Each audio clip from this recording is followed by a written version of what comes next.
every day, one by one, I'm gonna try every recipe of Laura, starting from the very beginning. Come, join me on my challenge. Let's go! We're gonna need 200 grams of flour, 200 grams of sugar, 2 eggs, 1 cup of warm water, third of a cup of vegetable oil, 3 tablespoons of milk, 3 tablespoons of espresso powder, 2 tablespoons of unsweetened cocoa powder, half a teaspoon of baking powder, quarter of a teaspoon of baking soda, quarter of a teaspoon of salt, and 1 teaspoon of vanilla extract. And for the topping, we're gonna need some whipped cream and mini chocolate chips.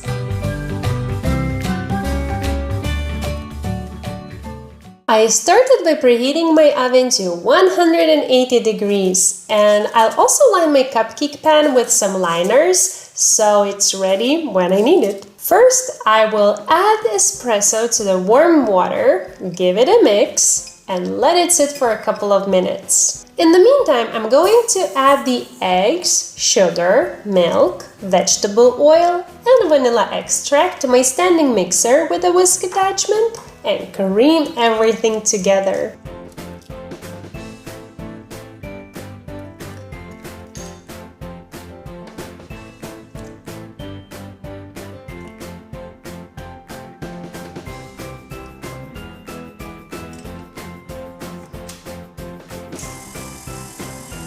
Now I'll add the coffee and water mixture and mix that in as well.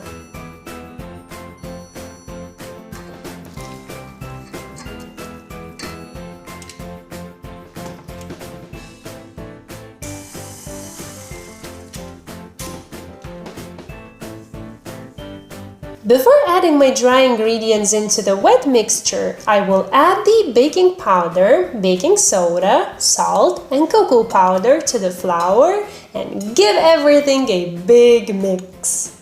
At this point, I'm going to mix everything just enough to combine, making sure not to overmix, as then the cupcakes will not turn out light and fluffy. Using a large ice cream scoop, I'll divide the batter evenly among the liners. This will go into the oven for 18 minutes to bake, and then I'm going to let the cupcakes cool completely.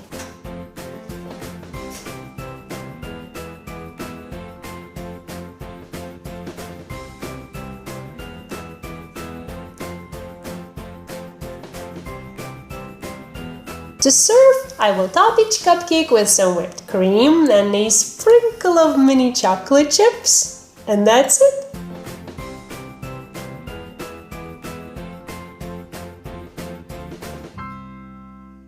They look like birthday cupcakes. They're so cute. Oh, you know, it really does smell like tiramisu when it was baking, and actually it was already by the time I think I was mixing the batter. You instantly get that tiramisu vibe.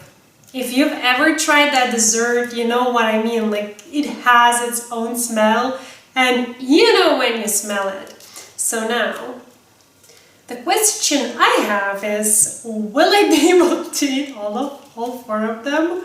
Because I did put whipped cream on top of 4. And I don't really want it to go too... Okay. I have to.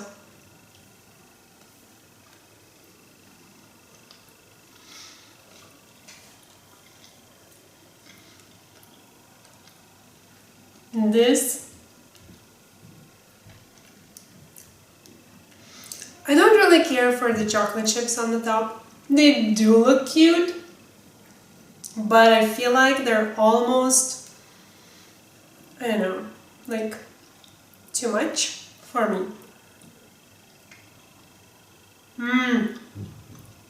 The cupcake itself,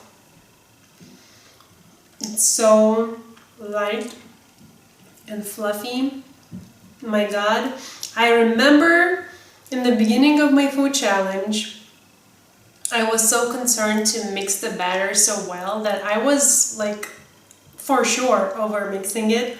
And now I know better, so even when you see some lumps and you still want to continue, that's the perfect moment to stop, and then it's like, whipped cream. If you have a better relationship than I do with the heavy cream, you could definitely whip some up yourself. I just have the worst luck. And I also do prefer the taste of the spray ones anyway, so I had this. I didn't bother, making my own whipped cream, but the original recipe of Laura's does include that. I'm like finishing it up. Nah, I really don't care for the chocolate chips. It's like, why? It looks cute. Ooh. What if you put maybe sprinkles, like if you want chocolate chips. You could even put like colorful ones, and they will definitely look like, oh my god, I cannot stop, like birthday cupcakes, even though they're not, like it's tiramisu cupcakes. Well, anyways, the possibilities are endless. They are too cute. They are. These are how mine look like. These are Laura's. If you want to watch her make them, the link is there in the cards. If you want to try this recipe yourself, it's in the description box down below in both imperial and the metric systems. I am converting every single recipe of Laura's into, the system I'm using. So if you want more cupcake recipes, the playlist is here. I'll be running away to spend some more time with these cuties. Thank you so much for watching. I hope this was fun and helpful, and I will see you soon. Bye!